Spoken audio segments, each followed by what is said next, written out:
고린도전서 10장 11절에서 13절까지 말씀, 우리 하나님의 말씀을 함께 읽습니다.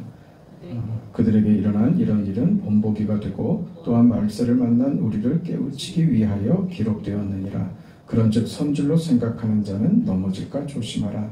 사람이 감당할 시험 받기는 너희가 당한 것이 없나니 오직 하나님은 미쁘사 너희가 감당 못할 시험 당함을 허락하지 아니하시고 시험 당할 즈음에 또한 피할 길을 내사 너희로 능히 감당하게 하시느니라. 아멘.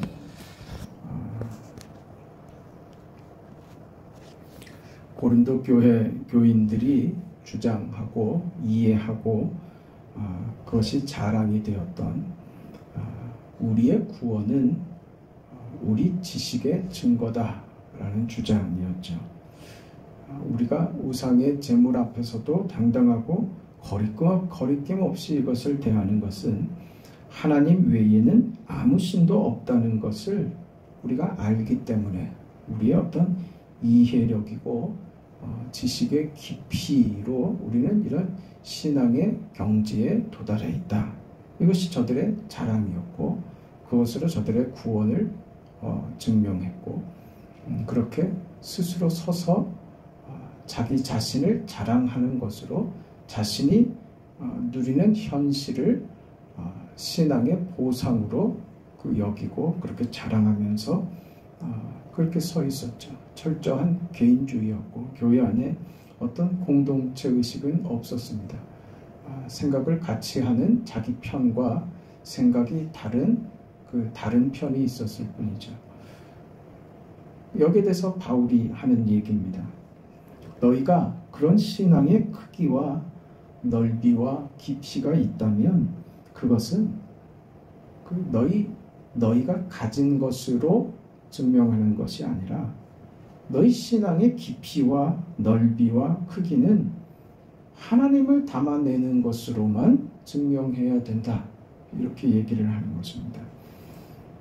그러니 너희는 지금 너희가 스스로 이루고 스스로 얻었다고 하는 그 이해 때문에 너희는 지금 완성됐다고 생각하고 충분하다고 생각하니 너희가 가진 시간을 지금 허비하고 있지 않느냐. 너희 존재와 너희 정체성을 놓고 이렇게 허랑방탕할 수는 없는 노릇이다. 그 무엇에서 그런 것이 나타나느냐. 세상 사람들이 보기에도 전 예수 믿는 사람들이 똑같이 허랑방탕하고 세상의 그 영지주의 이언론에 같이 빠져서 방탕하고 타락하고 무엇이든 해든 괜찮은 그 신앙 이전의 도덕도 윤리도 없는 삶을 허용하고 그런 너희 모습들이 그것이 하나님을 닮는 것이냐 이렇게 묻고 있는 것입니다. 그래 너희의 지식의 깊이가 너희를 자유롭게 해서 우상의 제물 앞에 당당하고 자유할 수 있다. 좋다. 그런데 그게 뭘 만들더냐? 그게 무슨 결과를 만들더냐? 너희 형제들이 너희를 보고 시험에 빠지지 않더냐.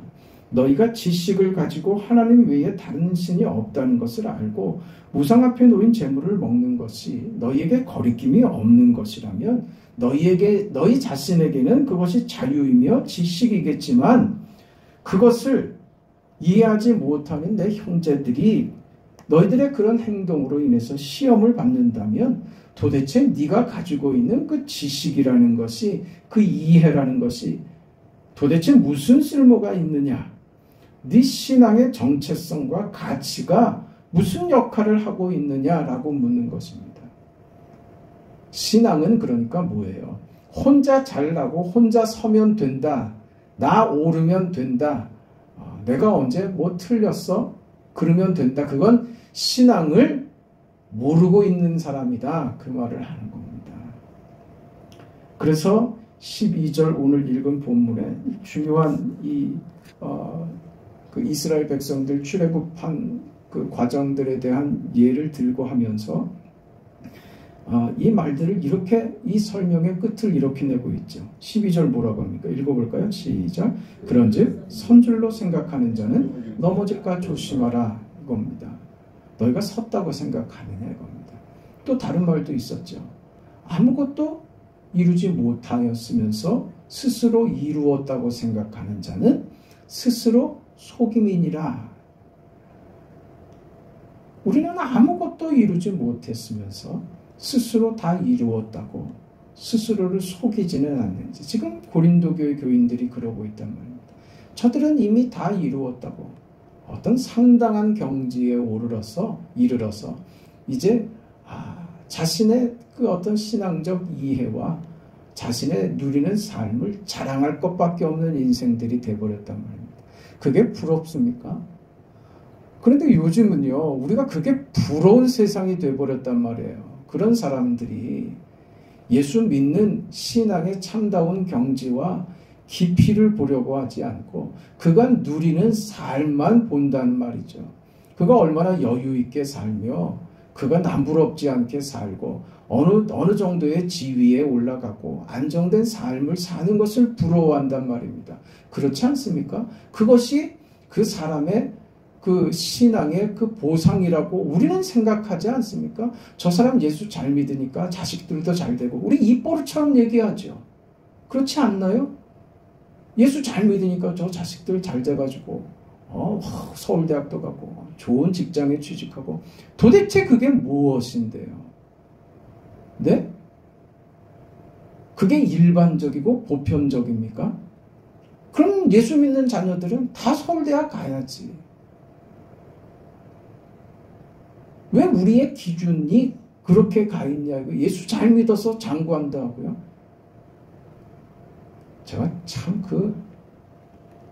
어떤 분이 그 국회에서 청문회 하는 내용을 올려놨는데 질문하는 국회의원이 과거에 전도사였답니다. 교회 전도사였던 사람이 인권위원장입니까? 그 상대로 청문을 하면서 과거에 전도사였던 사람이 당신은 창조론을 주장합니까? 창조론을 믿습니다. 와, 참 대단하죠. 그런 인생이 되자 이거예요.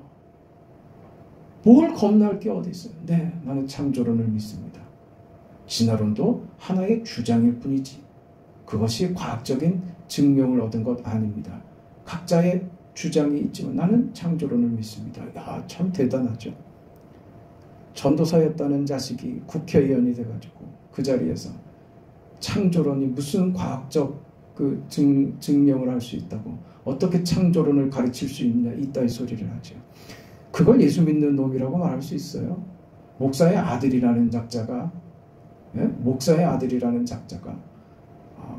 동성애 차별금지법에 대해서 아주 주창을 하면서 그것을 어떻게 반대할 수 있느냐라고. 도대체 그 지위에 올라간 게 무슨 자랑이라고요? 지위가 자랑이라고요? 지위가 보상이라고요? 왜 언제부터 우리는 그렇게 됐죠? 이 땅의 것으로 무슨 보상을 받고 잘 되는 것이 예수 잘 믿어서 그렇게 됐다고 왜 그런 얘기를 하죠? 시험 공부를 안 해도 기도 열심히 하고 하면 모르던 것도 생각나고 시험 문제를 보면 공부 안 한 것도 기억이 나서 그래서 좋은 점수를 얻게 해달라고. 세상에 그런 거짓말이 어디 있어요? 하나님은 그런 하나님 아니십니다. 심는 대로 거두느니라. 그건 육체로 심는 거예요. 그건 육체로 사는 삶에 육체의 수고가 없이 거둘 수 없는 거예요. 그것도 하나님이 세우신 법칙이라고요. 그러나 우리는 그것보다 상위의 개념, 하나님의 법칙, 믿음의 법칙으로 살죠. 그러나 믿음의 법칙이라고 해서 육체의 법칙을 무시하느냐? 그거 아니라고요. 그러니까 예수 믿고 기도하면 육체의 삶은 하나님이 알아서 다 해주신다. 언제 성경이 그랬어요? 자기가 만들어낸 거죠. 스스로 속이지 말란 말입니다. 선줄로 생각하는 자는 넘어질까 조심하라. 자기 자신, 자기 이해, 그 자기 것으로 신앙을 만들고 이해하면 안 됩니다. 이 말씀이 갈라디아서 6장에 가면 이 내용이 조금 더 자세하게 소개가 되고 있는데 갈라디아서 6장 1절부터 보면 형제들아 사람이 만일 무슨 범죄한 일이 드러나거든 신령한 너희는 온유한 심령으로 그러한 자를 바로잡고 너 자신을 살펴보아 너도 시험을 받을까 두려워하라 하면서 형제죠 형제. 그러니까 교인 안에 일어나는 문제들입니다. 그러면서 무엇을 요구하냐면 너희가 짐을 서로 지라고 하는 거예요. 짐을 서로 지라고 한다고요. 각자가 각자의 인생 알아서 사는 것이다 라고 말하는 것이 아니라 각자의 책임이 자신에게만 있는 것이 아니고 상대의 것도 내 짐으로 지는 것, 그게 내 삶이다 이렇게 얘기하는 거예요. 그래서 만일 누가 아무것도 되지 못하고 된 줄로 생각하면 스스로 속임이라. 여기서 그 말을 하죠. 각각 자기 일을 살피라. 그리하면 자랑할 것이 자기에게는 있어도 남에게는 있지 아니하리니 각각 자기의 짐을 질 것이니라. 각각 자기의 짐. 자기의 짐은 무슨 짐이라고요? 상대의 부족함을 내가 짊어지는 것까지 자기 짐이라니까요. 그게 교회라고 얘기하는 거예요. 우리가 신앙으로 사는 것은 나 혼자 잘하면 되지. 나만 오르면 되지. 그건 신앙을 깊이 있게 이해하지 못하는 것입니다. 아무것도 되지 못하고 된 줄로 생각하는 것은 자신에게만 국한해서 나 혼자 잘하면 되지. 나는 옳아. 나는 정직해. 그게 뭐라고요? 그게 이 말이에요. 아무것도 되지 못하고 된 줄로 생각하는 거예요. 나 혼자가 아니다 그 말입니다. 자신과 이웃이, 자신과 우리 공동체에 서로 형제 자매된 우리가 서로 경쟁적이거나 대비되지 않고 은혜를 서로 나누며 책임을 나누고 격려를 나누는 존재가 되는 것, 그게 예수 믿는 것이다 그 말입니다. 너 이러면 안 돼 그런 소리 하지 말고 그냥 어려워 보이면 위에서 기도해 주는 거예요. 힘들어 보이면 그저 아무 말 없이 손 한번 따뜻하게 잡아주는 거예요. 그리고 쳐다보면요 한번 웃어주는 거예요. 뭘 대단한 것 하라고 그러지 않는다. 꼭 자기가 나서서 뭘 자기가 다 해결할 수 있는 것처럼 구는 것도 그것도 삼가하세요. 그저 웃어주는 거예요. 네? 그래서 보면 힘이 나고 보면 마음이 따뜻해지고 위로가 되고 격려가 되는 서로의 존재 말입니다. 그거 하라는 말이에요. 그거. 그런데 그거 안 하고 나 혼자 나는 옳아. 그건 뭐라고요? 아무것도 이루지 못하고 이룬 걸로 생각한단 말입니다. 그건 스스로 속이는 짓이다 그 말입니다. 그게 신앙 아니다 그런 말이죠. 네? 여러분 팔이 다치면 팔이 부러졌어요. 그럼 팔을 깁스를 하죠. 깁스한 팔을 어떻게 합니까? 줄을 달아서 어디다 걸어요? 목에다가 걸잖아요. 그렇지 않아도 힘든 목에다가 이 다친 팔을 또 건단 말입니다. 목은요 돌덩이를 하나씩 달고 다니잖아요. 우리 목은.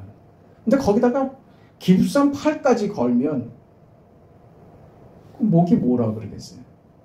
그렇지 않아도 힘들어 죽겠는데 너까지 나한테 기대냐? 그거 아니라 이걸 이해하는 거예요. 그렇게 걸고 다니다 보면 팔이 낫죠. 그 역할 하는 거예요.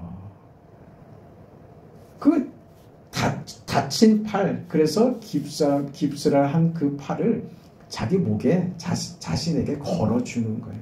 그게 바로 격려가 되고 위로가 되고 함께하는 짐을 서로 지라. 그것이 각자의 짐을 지는 것이 되어서 각자 자기 짐을 지는 거예요. 자기 짐은 내 짐만이 아니라 상대의 부족함까지 내 것으로 가지고 와서 져주는 짐인 겁니다. 목이 되라 이 소리죠. 그 다음 4절 5절이 그래서 뭐라고 합니까? 각각 자기 일을 살피라. 그래야면 자랑할 것이 자기에게는 있어도 남에게는 있지 아니하리라. 각각 자기의 짐을 질 것이니라. 이렇게 얘기하죠. 각각 자기 일을 살피라. 그러면 자랑할 것이 있다. 그래요. 무슨 자랑이요? 자기에게는 있는 자랑이고 남에게는 있지 않은 자랑이요. 그게 뭐예요? 이게 무슨 말입니까? 우리 각자가 자기의 짐, 상대의 부족한 부분들, 약한 부분들을 내가 대신 지는 것 자체가 뭐라고요? 그게 자랑이라 그러는 거예요. 그렇게 살 수 있는 것. 그게 믿음이라고 얘기하면서 그 믿음으로 내가 나 하나만을 위한 것이 아니라 이 교회 공동체를 위하여 내가 져야 할 짐을 내 것으로 알고 지는 것 자체가 뭐라고요? 그게 자랑이라 그러는 거예요. 명예로운 인생이다. 그게 자랑스러운 인생이다. 그거 아무나 할 수 있는 거 아니다. 이렇게 얘기하는 거예요. 그거 여러분 무슨 대단한 사명을 받아서 내가 무슨 피를 흘리고 그래서 증거되는 것만이 아니라 말씀드렸죠. 웃어주는 거요. 그거 할 수 있는 사람이 되는 거예요. 그게 우리의 자랑이라고요. 다른 것으로 보상되는 것이 아니라 그렇게 할 수 있는 것 자체가 너에게 보상이다 이렇게 말하는 거예요. 그럴 수 있는 인생이 된 거예요. 어느 훌륭한 모임과 어떤 그런 훌륭한 자리에 내가 그 회원으로 그 자리에 낄 수 있는 것, 거기에 이름을 올리는 것 자체가 명예가 되죠. 세상도 그렇죠. 그래서 거기서 뭘 받는 게 아니라 도리어 회비를 내죠. 그 회비를 많이 내면 많이 내는 곳일수록 명예롭다고 생각하는 것입니다. 그리고 거기에 자기 이름 하나 끼고 싶어 한다고요. 그런 거라고요. 우리 신앙이 우리를 이렇게 귀한 인생, 세상은 할 수 없는 하나님의 자녀의 그 멤버됨을 이렇게 확인하는 거예요. 내가 이제 이런 거 할 수 있는 사람이 되었습니다. 하나님 참 고맙고 감사합니다. 그것 자체가 우리에게 보상이 된다. 최고의 보상이다. 그걸 알아라. 그 말입니다. 그래서 바로 6절, 7절에 이런 말이 나옵니다. 가르침을 받는 자는 말씀을 가르치는 자와 모든 좋은 것을 함께하라. 스스로 속이지 말라. 하나님은 업심여김을 받지 아니하시나니 사람이 무엇으로 심든지 그대로 거두리라. 그런 거예요. 자기 육체를 위하여 심는 자는 육체로부터 썩어질 것을 거두고 성령을 위하여 심는 자는 성령으로부터 영생을 거두리라. 우리가 선을 행하되 낙심하지 말지니 포기하지 아니하면 때가 이름에 거두리라. 그러므로 우리는 기회 있는 대로 모든 이에게 착한 일을 하되 더욱 믿음의 가정들에게 할지니라. 그렇게 하는 거예요. 우리 서로에게 할 수 있는 거예요. 좋은 말 하고 반가워하고 기뻐하고 그것에서 우리의 정체성을, 우리의 책임을, 우리의 그 명예로운 기회를 발견할 수 있는 사람이 되어야 된다. 이것이 우리의 영광이다. 이곳에서 우리는 하나님이 그런 우리 인생 가운데 함께 하시고 역사하신다는 것을 발견합니다. 그 속에서 한다니까요. 그 속에서. 우리의 문제는 뭐냐면 여기서 이 질문을 해야 되는 거예요. 그것을 확인할 수 있는 방법이요. 감사가 있는가를 보는 거예요. 내가 감사한가? 감사하고 있는가? 감사하지 않는다면 내 인생 이 현실이 귀하고 이 귀한 이 현실에 하나님이 나와 함께 하시며 내 삶 속에 개입하시고 역사하신다는 것을 놓치고 있는 거죠. 감사가 없다면 최소한 그것이 원망이 돼서는 안 됩니다. 그래서 여러분의 삶과 현실과 그 자리에 감사를 만들어내는 것 정말 중요합니다. 그것은 억지로 쥐어짜는 것이 아니라 이 자리가 하나님이 내게 허락하신 최고의 자리이며 최고의 자리가 될 수 있는 것은 하나님께서 나의 이 역할과 이 자리에서 위대한 것을 심으시고 거두시는 나의 아버지임을 알기 때문에 이 자리에서 감사할 수 있는 것입니다. 그래서 우리 읽은 10장에 12절에 그런즉 선줄로 생각하는 자는 넘어질까 조심하라 이렇게 해놓고서 13절에 사람이 감당할 시험 밖에는 너희가 당한 것이 없나니 오직 하나님을 믿부사 너희가 감당하지 못할 시험 당함을 허락하지 아니하시고 시험 당할 즈음에 또한 피할 길을 내사 너희로 등이 감당하게 하시느니라 이렇게 얘기하는 거예요. 너희 인생을 사는 거예요. 근데 왜 뜬금없이 시험 당할 즈음에 이 얘기가 나올까요? 감당할 시험이라고 하는 것은 지금 시험에 어려운 일을 당하면 그걸 면할 수 있는 책임을 면할 수 있는 어떤 방법을 허락하셨다는 말씀이 아닙니다. 감당할 시험이라는 것은 우리에게 우리가 할 수 없는 일 시키지 않는다 그 말씀이에요. 여러분 보고 이 민족을 구하라고 말씀하시는 거 아니에요. 제가 여러 번 말씀드리죠. 자꾸 그쪽으로 도망가려고 하지 말라는 말이죠. 그게 명분이 돼버린다니까요. 나라가 어쩌고 세계 경제가 어떻고. 그 남 앞에서 기도할 때 참 그렇게 하면 폼납니까? 자기하고 무슨 상관이 있다고요. 그걸로 도망가지 말라고요. 이 나라를 구하고 그런 소리 하지 말란 말이에요. 하나님이 그런 거 우리에게 요구하지 않는다. 시대에 무슨 정의니 평안이 이런 거 만들려고 요구하시는 것 아니고요. 구체적으로요. 여러분이 살고 있는 삶의 그 자리, 그 정황, 내가 묶여있는 이 현실 속에서 우리 자리에서 우리가 할 수 있는 그 책임, 할 수 있는 것 해라 그 말씀인 거예요. 그게 감당할 시험이라는 겁니다. 그거 요구하신 너 할 수 있는 것만큼 해. 너 할 수 있는 것만큼 해. 나머지는요. 피할 길을 내서 하나님이 하신다 그러시는 거예요. 나머지는 내가 알아서 하겠다고 하는 하나님의 약속인 것입니다. 문제가 해결되거나 피할 길을 주신다는 그것이 무슨 면책의 방법이 있다는 것이 아닙니다. 너희가 생각하는 이제 그만이다. 이것까지 할 수 있다. 이것하고 그만이다 하는 그 자리까지 하라 그거예요. 더 이상은 내가 못하면 그래 너 거기까지 해. 그 다음은요. 내가 책임지겠다 그 말씀하시는 것입니다. 그 자리까지는 가야 된다고요. 근데 우리의 어려운 점은 뭐냐면 그 자리가 죽을 자리라는 걸 알아요. 그러니까 하나님 뭐라 그러시는 거예요? 거기까지 가라. 그 다음은 내가 하겠다 이러시는데 우리는 그게 죽을 자리인 줄 아니까 안 가려고 하는 거죠. 가지 않으려고 하죠. 그러니까 어떻게 합니까? 세월을 허송하는 거예요. 그 자리로 안 가고 세월을 낭비하죠. 내일로 미루죠. 내일 하자. 내일부터는 하겠습니다. 오늘은 못 하겠습니다. 왜? 그게 힘든 자리고 죽을 자리라는 걸 알거든요. 그 위대한 인생은 뭡니까? 오늘 그 인생을 사는 거예요. 그 현실을 들어가는 것입니다. 오늘을 살지 못하는 것이 우리의 문제입니다. 자리를 살지 못하는 것이 문제입니다. 왜? 죽을 것 같아서요. 죽지 않는단 말입니다. 죽을 것 같으냐? 그럼 한번 가봐라. 한번 죽어봐라. 그러시는 거예요. 죽나? 아니다. 그 다음은 누가? 하나님이 내가 책임진다. 너 할 수 있는 만큼 해라. 나머지는 내가 책임진다. 죽기까지 했어요. 결과는요? 결과는 어찌 돼도 상관없어요. 누가?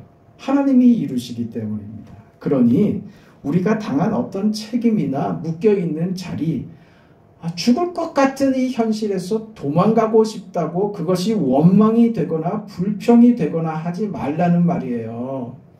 그 현실을 살아내는 것이 내 짐이라고요. 그것이 믿음으로 사는 것이라고.